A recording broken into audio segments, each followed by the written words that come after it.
जी अस्सलाम वालेकुम। औज़ु बिल्लाहि मिनश शैतानिर रजीम। बिस्मिल्लाहिर रहमानिर रहीम। Ubaid Ali Roohi Ubaid, centre for quality sciences.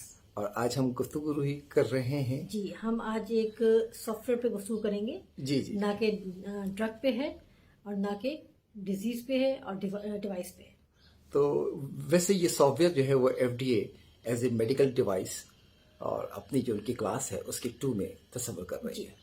तो ये सॉफ्टवेयर बेसिकली आज से चंद रोज़ कबल FDA ने अप्रूव की है और ये सॉफ्टवेयर सेप्सिस नापने के लिए है। तो पहले हम सेप्सिस समझ लेते हैं। सेप्सिस क्या है? ये सॉफ्टवेयर का नाम है सेप्सिस इम्यूनोस्कोप। नाम ही इंडिकेट कर रहा है कि इम्यूनिटी के स्कोर को नापने के लिए।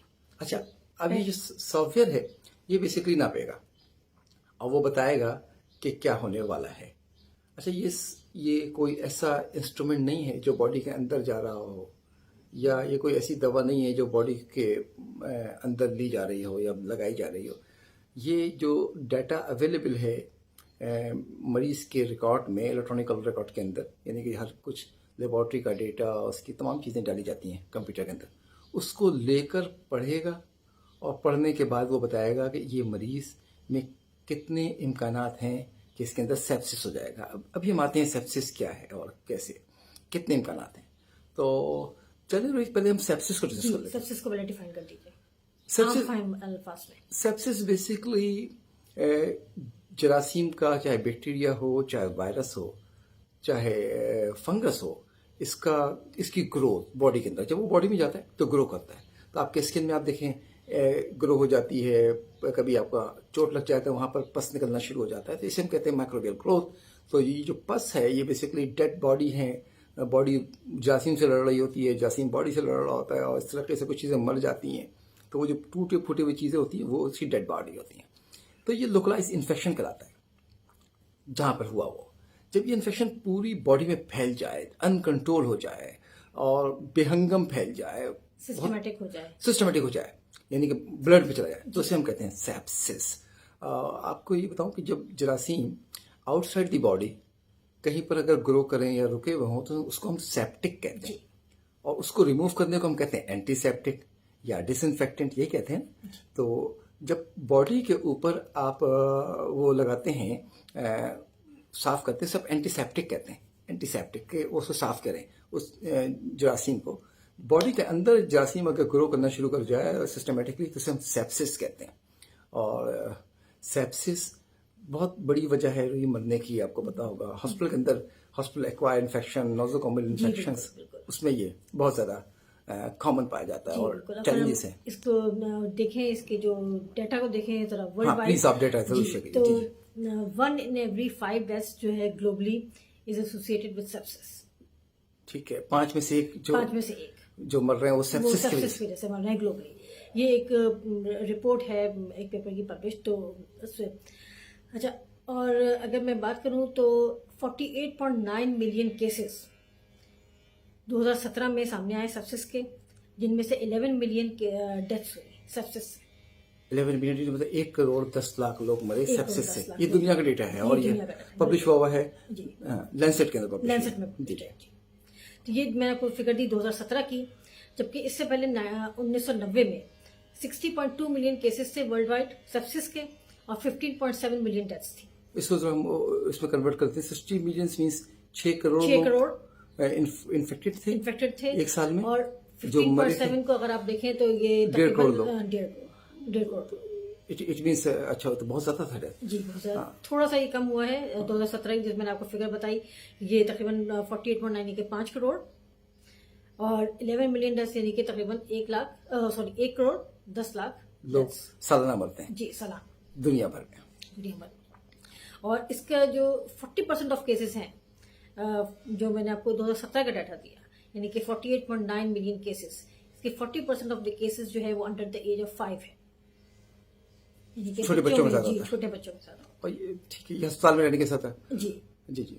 अच्छा, और कोई स्टेट्स? और एक और स्टेट्स है, ये centre for disease control USA के यूएसए में 1.7 मिलियन 17 लाख यानी कि 17 लाख लोग अडल्ट में सेप्सिस होता है, और उनमें से 3.5 लाख लोगों की डेथ हो जाती है। यानी 20% मोर्टालिटी है यूएस के अंदर। बिल्कुल। अच्छा, आपसे शेयर करूँ, जो हमारे पेशावर का एक अस्पताल का एक डेटा पब्लिश हुआ था जी। उसमें 40% डेथ है मोर्टालिटी। 40% मोर्टेलिटी। हाँ, तो ये सेप्सिस एक बहुत बड़ा बर्डन है। अच्छा, सेप्सिस है क्या? जब इन्फेक्शन हो रहा होता है ना बॉडी के अंदर, तो बॉडी का जो इम्यून सिस्टम है वो आउट ऑफ कंट्रोल हो जाता है, biochemical system out of control हो जाता है, तो उसकी वजह से वो फिर ब्लड फ्लो वो नहीं रहता जो होना था, और जब ब्लड फ्लो वो नहीं रहेगा तो अल्टीमेटली ऑर्गन फेलियर की तरफ जा रहे होते हैं। अभी जो ऑर्गन फेलियर्स हैं, जो इसका सिक्वेंशियल ऑर्गन फेलियर्स को असेस किया जाता है, जो डॉक्टर्स असेस करते हैं, उसके लिए बहुत सारे इंडिकेटर इस्तेमाल करते हैं, लेकिन सेप्सिस टाइम नहीं देता। कितने 12 से 24 आवर्स का आपके पास टाइम होता है टोटल। इमीडिएटली वो डेवलप हुआ और उसके बाद वो आनंद फानन जो है वो इसमें टाइम बहुत क्रिटिकल है। अगर आपको टाइमली आपने इसको असेस कर लिया तो ट्रीटमेंट हो सकेगी, और अगर नहीं असेस कर पाए तो ट्रीटमेंट मुश्किल हो जाती है, चलनी चीजें मुश्किल हो जाती अच्छा, थर्ड वर्ल्ड में ये जो मामला है ना, वहाँ तो एंटीबायोटिक आप वैसे इस्तेमाल कर लेते हैं। जी। फर्स्ट वर्ल्ड में एंटीबायोटिक का इस्तेमाल जो है वो बड़ा मतरूक है, बहुत एहतियात से किया जाता है। यहाँ तो आप प्रोफाइलेटिक के लिए लगाई देते हैं, एम्पेरिकल थेरेपी कर रहे होते हैं, तो इसलिए यहाँ पर हम सेप्सिस को इस तरह कहूँ कि मिस यूज और एब्यूज ऑफ द जो वो है एंटीबायोटिक्स, वो उसको कवर कर रही होती है। बाहर आप एंटीबायोटिक को इस्तेमाल नहीं कर सकते, वहाँ पे तो वो कानून अड़े आ जाता है ना, वो स्विट फाइल कर देगा अगर अस्पताल में इन्फेक्शन हुआ है। तो बहरहाल तो वहाँ पर ये जो ये डेवलप किया गया है सॉफ्टवेयर, ये हिस्टोरिकल डेटा की बुनियाद पर उन्होंने डेवलप किया है ताकि वो इम्यूनो स्कोर बता सकें कि वो कितना जो है वो बंदा, तो इसमें कितने इसमें जो डेटा जो 22 पैरामीटर्स को देखा गया है, जिसमें बायोमार्कर्स भी इन्वॉल्व हैं। हाँ, और पेशेंट के जो पैरामीटर्स हैं, क्लिनिकल पैरामीटर्स हैं, वो भी इन्वॉल्व हैं। और अगर एग्जांपल में दूं तो इसमें टेम्परेचर है, इसमें ब्लड की कंप्लीट पिक्चर है, और इसके अलावा इसमें रेस्पिरेशन रेट है।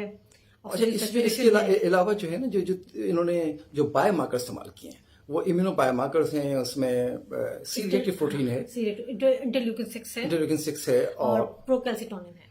प्रोकास्टोनिन, हाँ, ये जितने भी इम्यून में इस तरीके से उन्होंने और बायोमार्कर इस्तेमाल किए हैं, और ये बायोमार्कर टेस्ट किए हैं। जिस कंपनी ने इसको लॉन्च किया है वो प्रिनोसिस नाम है उसका। प्रिनोसिस, ये इससे पहले इसके बखौर के 10 साल से काम कर रहे थे हमें। और आपको याद होगा जब हम वहाँ पे थे यूएस एफडीए में 2009, तो वहाँ पे उस जमाने में फार्माकोमेट्रिक से बात हो रही थी। फार्माकोमेट्रिक से बात हो रही थी। तो अब ये जो आर्टिफिशियल इंटेलिजेंस है ना, या ये जो डाटा है, ये एक समझ लीजिए बेहतरीन तूफान लेकर आ गया है। बहुत सारी इसमें कमजोरी हैं, वक्त के साथ वो इम्प्रूव हो जाएगी, लेकिन डाटा जो है वो डायग्नोसिस के अंदर, ट्रीटमेंट के अंदर एक अहम रोल प्ले कर रहा है। अब ये प्रिडिक्ट कर रहा है बेसिकली, ये तमाम जो इलेक्ट्रॉनिकल मेडिकल रिकॉर्ड में एक मरीज का मालूमात मौजूद है, उसको इंडिविजुअली पढ़ता है वो, और इंडिविजुअल पढ़ने के बाद उसकी इनफरादी सूरत हाल डेवलप करता है। मैं इसकी मिसाल देता हूँ जी, आर्टिफिशियल इंटेलिजेंस को हाँ, कि वो देखिए, एक माँ है, उसके पहले 2 बच्चे थे और तीसरा बच्चा है उसका, और वो बच्चा रो रहा है। तो माँ जानती है ये बच्चा भूख से रो रहा है या ये बच्चा दर्द से रो रहा है। तो माँ टाइम या इसके रोने की आवाज़ से पहचान जाती है, क्योंकि माँ के बैक ऑफ माइंड में पहले बच्चों की रोने की आवाज़ें महफूज हैं, उसके पास कुछ इल्म महफूज है, कुछ पैटर्न है रोने का, कुछ ट्रेंड है उसके पीछे है बैक में। अब जब ये बच्चा रोता है तो वो उस पिछले डाटा से आज का डाटा जो है उसको महसूस करती है, फिर बताती है कि भाई इसलिए रो रहा है। तो इसे हम कहते हैं आर्टिफिशियल इंटेलिजेंस। और यही इंटेलिजेंस इस्तेमाल हो रही है, सिर्फ ड्रग डेवलपमेंट में नहीं इस्तेमाल हो रही, सिर्फ प्रोग्नोसिस ट्रीटमेंट में इस्तेमाल होने नहीं जा रहे, इसमें अभी आया हुआ ये मैन्युफैक्चरिंग में भी इस्तेमाल हो रही है। फार्मास्यूटिकल मैन्युफैक्चरिंग में भी तो इस्तेमाल हो रही है। पहले आप भी कुछ एक्सप्लेन करते मैं जरा जो आपने आर्टिफिशियल इंटेलिजेंस को बताया, मैं अब कोशिश करती हूँ एक मिसाल से इसको एक्सप्लेन करने की। देखिए, हमारे घर में मुख्तलिफ लोग आते हैं, एक ही बेल है हमारे घर की, ठीक है। मुख्तलिफ लोगों में मैं मिसाल देती हूँ कि धोबी आता है हफ्ते में 1 मरतबा, ठीक है, दर्जी आता है महीने में 1 मरतबा, और दूध देने वाला आता है डेली बेसिस पे। अच्छा, अब ये 3 लोग आते हैं, एक ही बेल है, इनके आने के डिफरेंट टाइमिंग्स हैं। मतलब जैसे जो दूध देने वाला है वो डेली शाम में आ रहा होता है, धोबी जो है वो इतवार की सुबह को आ रहा होता है, और जो दर्जी है वो अमूमन महीने के फर्स्ट वीक में आ रहा होता है, ठीक है। अब टाइमिंग्स हो गया एक तरफ, और ये 3 लोग हो गए। अब बेल बजाने का अंदाज जो है ना वो तीनों का डिफरेंट है। جیسے جو آپ جو درزی ہے وہ ایک لمبی بیل بجاتا ہے، ٹھیک ہے. جو آپ کا وہ دودھ دینے والا ہے وہ اکٹھے 3 بیل چھوٹی چھوٹی بجا دیتا ہے. اور جو دھوبی ہے وہ وقفے وقفے سے 2 بیل بجاتا ہے. تو ایک وقفے وقفے سے 3 بیل بجاتا ہے، ایک 2 بجاتا ہے، اور ایک لمبی بیل اکٹھی بجا دیتا ہے، ٹھیک ہے. اب بیل بجانے کے مختلف انداز ہیں اور مختلف ٹائمنگس ہیں جو آپ کے بیک آف مائنڈ میں جی موجود ہے. میرے بیک آف مائنڈ میں ہے. تو اگر بیل بجانے کا انداز جیسے ایک پرٹیکولر میں نے آپ کو بتایا کہ 3 بیل بجی ہے تو آپ نے predict کر لیا. پریڈکٹ کر لیا. اور اگر اس کے ساتھ جو ٹائمنگ ہے آنے کا وہ اگر میچ کر گیا تو وہ کانفیڈنس بڑھا دیتا ہے. لیکن یہ مکمل نہیں ہوتا. جی جی بالکل. یہ نہیں کہ اس کے اوپر مکمل طور پہ ریلائی کر جائے. میں یہ بھی بات یہاں پہ عرض کرتا ہوں، یہ جو ڈیولپ کیا ہے ایف ڈی اے نے، جو اپروو کیا ہے ایف ڈی اے نے، اس کو مارکیٹ اتھرائز کیا ہے کہ آپ اس کو استعمال کر سکتے ہیں. تو اس کا یہ مطلب نہیں ہے کہ ڈاکٹر کا رول ختم ہو گیا. مشین نے خود ہی بتا دیا کہ یہ سیپسس ہے اور یہ والی جو ہے پروفائلیٹک اینٹی بائیوٹک دے دیں. ڈاکٹر نے کے پاس وہ جو ڈیش بورڈ ہے وہ جائے گا اور ڈاکٹر وہ تمام 22 ایٹریبیوٹس یا اس کے علاوہ ایٹریبیوٹس جو ہیں وہ دیکھے گا کس میتھڈ سے کیے گئے ہیں. یقیناً میتھڈ تو ریلائبل ہی ہوگا ان کا اور کوالیفائڈ ہوگا میتھڈس، چاہے وہ بایو مارکرز ڈٹرمنٹ کیے ہوں یا لیبارٹری کی رپورٹس ہوں. تو وہ اس کے بعد ڈاکٹر دیکھ سکتا ہے کہ کوئی غلط رزلٹس تو نہیں آ رہے. مثلا ایک آدمی کا ہاسپٹل کے اندر اسٹے جو ہے وہ لمبا ہے، وہ بیچارے کا فرض کر لیجیے کہ پاؤں ٹوٹا ہوا تھا وہ 2 مہینے سے، تو اس کا جو، کیونکہ یہ اس کو 4 حصوں میں ڈیوائڈ کرتا ہے. جی جی بالکل. یہ میں بتا دوں کہ یہ 4 رسک کیٹیگریز میں ڈیوائڈ کرتا ہے، جو 22 پیرامیٹرز کو یہ اسٹڈی کرتا ہے اور لیبارٹری فائنڈنگس کے ساتھ دیکھتا ہے. تو کلینیشین اس کو خود جا کر دیکھتا ہے اور اس میں کرتا ہے. جو 4 رسک کیٹیگریز ہیں اس کی، low, medium, high and very high. ہاں، ابھی چاروں کا جو ہے وہ ٹوٹیلٹی نکالتا ہے. تو وہ ٹوٹیلٹی نکالنے کے لیے وہ ہر ایٹریبیوٹ کا ایک اپنا وہ ہے ویلیو ہے، ڈیجیٹل ویلیو ہے، اور اس کو پھر وہ ٹوٹیلٹی میں نکالتا ہے انٹر اسٹڈی کرنے کے بعد کہ کہیں پہ ملٹیپلائی ملٹیپل کرتا ہے. ویلیوز کو اسٹڈی کرتا ہے، ان کو انٹرپریٹ کرتا ہے، ان کو ٹرینڈ اور پیٹرن کو دیکھتے ہوئے. اچھا، اب وہ ڈاکٹر اس میں دیکھے گا کہ بھائی کہیں پہ ایسا تو نہیں ہے کہ وہ فالس پرسیپشن کریٹ کر رہا ہو کوئی ایسا ایٹریبیوٹ، تو اس کی وجہ سے ٹوٹیلٹی پہ فرق پڑ رہا ہو. تو اس کے لیے ڈاکٹر کے پاس کلینکل ججمنٹ جائے گا اور وہی پھر پروفائلیٹک اور امپیریکل تھراپی کرے گا. اس جو سافٹ ویئر کے اپروول سے جو فائدہ ہوا وہ یہ ہوا کہ جو سیپسس میں جو لوگ پوری دنیا میں آپ سامنے رکھ دیا کہ ایوری 3 سیکنڈ، لیس دین 3 سیکنڈ ایک آدمی کا انتقال ہو رہا ہوتا ہے. تو یہ جو سیپسس ہے اس کے جو اس کو کنٹرول کرنے میں، مینیج کرنے میں بڑا فائدہ ملے گا، کیونکہ یہ وقت سے پہلے آپ کو ڈائگنوسس کر دے گا اور بتا دے گا. یہ ہے. تو اس کو جو ایف ڈی اے نے جب اپروو کرتے ہیں تو سیفٹی اور ایفیکیسی دیکھی جاتی ہے. اس کا آلریڈی جو ہے وہ کئی ڈیٹا، پرانا ڈیٹا جو ہے وہ اس کمپنی نے ریویو کیا، پھر اس کی خود ٹرائل کیا. پہلے بھی یہ 2 مختلف لوگوں نے اس کا اسٹڈی کیا تھا. 2021 میں ایپک سسٹمز نے اس پہ کام کیا تھا، لیکن ان کی جو پرفارمنس تھی، جو پریڈکٹیبلٹی تھی وہ پور تھی، تو وہ ناکام ہو گیا تھا. اور اس کے علاوہ 2022 میں جان ہاپکنس نے ایک ٹریڈیشنل میتھڈ سے ہٹ کر ایک ڈیولپ کیا تھا میتھڈ، جس میں وہ 6 آورز بیفور جو ہے نا وہ اس کو ڈیٹیکٹ کر لیتے تھے. لیکن اب جو چیزیں پبلش ہوئی تھی اس سے لوگوں نے، جو کمی تھی جو ایف ڈی اے کے کوشچن سے، اس سے لوگوں نے سمجھا. اچھا، پہلے تو یہ کبھی اپروو ہی نہیں تھا تو لوگ استعمال کرنا شروع ہو گئے تھے. تو ایف ڈی اے نے ہر اس چیز کے بارے میں اپنا واضح لائن کھینچ دی ہے کہ وہ میڈیکل ڈیوائس سمجھی جائے گی جو مریض کی ڈائگنوسس کے اندر کوئی سافٹ ویئر اگر استعمال ہو رہا ہے تو پھر اس کو بھی انہوں نے، چونکہ ناول ہے تو اس کے لیے انہوں نے جو پاتھ وے جس سے اپروو ہوا ہے ریگولیٹری پاتھ وے، وہ کہلاتا ہے ڈی نوو پاتھ وے. کیونکہ یہ ناول ہے، اس سے پہلے ایسی کوئی چیز نہیں آئی ہے. تو یہ اس کا کوئی ریفرنس اگینسٹ اس کو کمپیئر کیا جائے. تو پہلے انہوں نے اس کو جو اسیس کرتے ہیں اس کو انہوں نے سیفٹی کے لیے، ایفیکیسی کے لیے جو کلیم ہے اس کو دیکھنے کے لیے انہوں نے اس کو اسیس کیا ہے. جو انہوں نے ڈیٹا دیا ہے اس کو ہر لحاظ سے جانچا پڑتا گیا ہوگا، اور بہت ساری چیزیں ابھی دستیاب ہیں اور بہت ساری رپورٹس ابھی آنی باقی ہیں. تو اس ڈی نوو پاتھ وے سے انہوں نے اس کو ویلکم کیا ہے. آنے والے دنوں میں چیزیں امپروو کر جائیں گی. کیا فارماسیوٹیکل مینوفیکچرنگ میں بھی ایک فارماسیوٹیکل مینوفیکچرنگ میں اس کا رول ہے، آرٹیفیشل انٹیلیجنس کا. یہ پریڈکٹیو مینٹیننس میں فارماسیوٹیکل مینوفیکچرنگ میں استعمال ہو رہا ہے. اس کے علاوہ یہ پروسیس آپٹیمائزیشن میں ریئل ٹائم میں ہیلپ دے رہا ہے آپ کو پروسیس آپٹیمائزیشن میں. اس کے علاوہ کوالٹی کنٹرول میں ایڈوانس کوالٹی کنٹرول پہلے بتا دے گا، بتا دے گا آپ کو، ڈیفیکٹس کو پہلے بتا دے گا.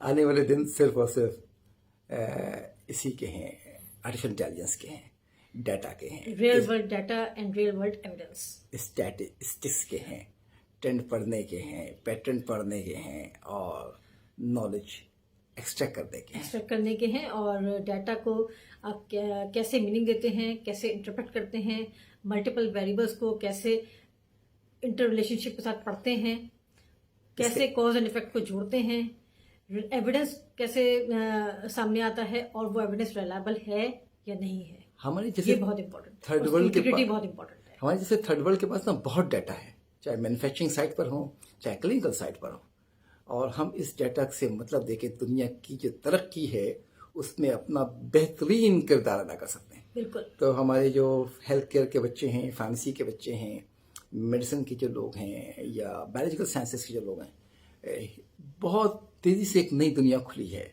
डाटा साइंसेस की। और वो आप देख ही रहे हैं, नए नए चीज़ें आई रही हैं। अभी रिसेंटली जी जी बिल्कुल, अभी रिसेंटली एक स्टडी आई है, अभी इनिशियल फेजेस में समझे गए है कि अल्जाइमर को कई साल पहले डिटेक्ट किया जा सकता है आपकी विजन की सेंसिटिविटी को देखकर। पहले डॉक्टर क्लिनिकल जजमेंट करते थे ना, खांसते थे तो लोग बताते थे ये वाली बीमारी है।